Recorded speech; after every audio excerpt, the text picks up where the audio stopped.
ജമ്മുകാശ്മീരിലെ പൂഞ്ചിൽ സൈനിക വാഹനം കൊക്കയിലേക്ക് മറിഞ്ഞ് 5 സൈനികർക്ക് ജീവൻ നഷ്ടപ്പെട്ടിരിക്കുന്നു. 8 സൈനികർക്ക് ഗുരുതരമായി പരിക്കേറ്റു. 350 അടി താഴ്ചയുള്ള കൊക്കയിലേക്കാണ് വാഹനം മറിഞ്ഞത്. സംഭവസ്ഥലത്ത് രക്ഷാപ്രവർത്തനം പുരോഗമിക്കുന്നു. അനീന സതീഷുണ്ട്. അനീന, ഈ അപകടം എപ്പോഴായിരുന്നു? എന്താണ് അവിടെ സംഭവിച്ചത്? രക്ഷാപ്രവർത്തനം ഏത് രീതിയിൽ പുരോഗമിക്കുന്നു? പരിക്കേറ്റ സൈനികരുടെ ആരോഗ്യനില സംബന്ധിച്ചുള്ള വിവരങ്ങൾ കൂടി പുറത്തു വരുന്നുണ്ടോ? അല്പസമയം മുമ്പാണ് ഈ അപകടം ഉണ്ടായിരിക്കുന്നത്. 350 അടി താഴ്ചയുള്ള കൊക്കയിലേക്കാണ് സൈനിക വാഹനം മറിഞ്ഞിട്ടുള്ളത്. 5 സൈനികർ കൊല്ലപ്പെട്ടതായാണ് ഇതുവരെ ലഭിക്കുന്ന വിവരം. 8 സൈനികർക്ക് ഗുരുതരമായി പരിക്കേറ്റെന്നും വിവരമുണ്ട്.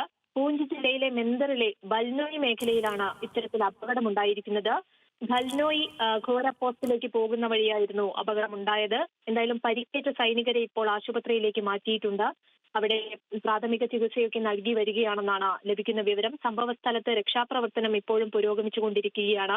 വാഹനത്തിൽ 18ഓളം സൈനികർ ഉണ്ടായിരുന്നതായാണ് പ്രാഥമിക വിവരം. എന്തായാലും വരും മണിക്കൂറുകളിലായിരിക്കും വിശദമായ വിവരങ്ങൾ ലഭ്യമാകുന്നത്. വാഹനത്തിന്റെ നിയന്ത്രണം നഷ്ടപ്പെട്ടതാണ് ഇത്തരത്തിലൊരു അപകടത്തിന് കാരണമെന്നുകൂടി റിപ്പോർട്ടുകളാണ് പുറത്തുവരുന്നത്. ചെയ്തു അനീന, ഇപ്പോൾ പ്രാഥമിക വിവരങ്ങൾ മാത്രമാണ്. അതിനപ്പുറം ഈ കേന്ദ്ര പ്രതിരോധ മന്ത്രാലയമോ മറ്റോ ഈ വിഷയത്തിൽ ഒരു വിശദീകരണം നൽകിയിട്ടുണ്ടോ? ഇപ്പോൾ ഈ സൈനികർ എങ്ങോട്ടെങ്കിലും പോയതാണോ, അതോ എന്തെങ്കിലും കഴിഞ്ഞ് വരുന്ന വഴിക്കായിരുന്നോ അപകടം? സ്ഥിരമായൊരു അപകട മേഖലയാണോ ഇത്? അതുമായി ബന്ധപ്പെട്ട് പ്രതിരോധ മന്ത്രാലയം എന്തെങ്കിലും ഔദ്യോഗികമായി പ്രതികരിച്ചിട്ടുണ്ടോ?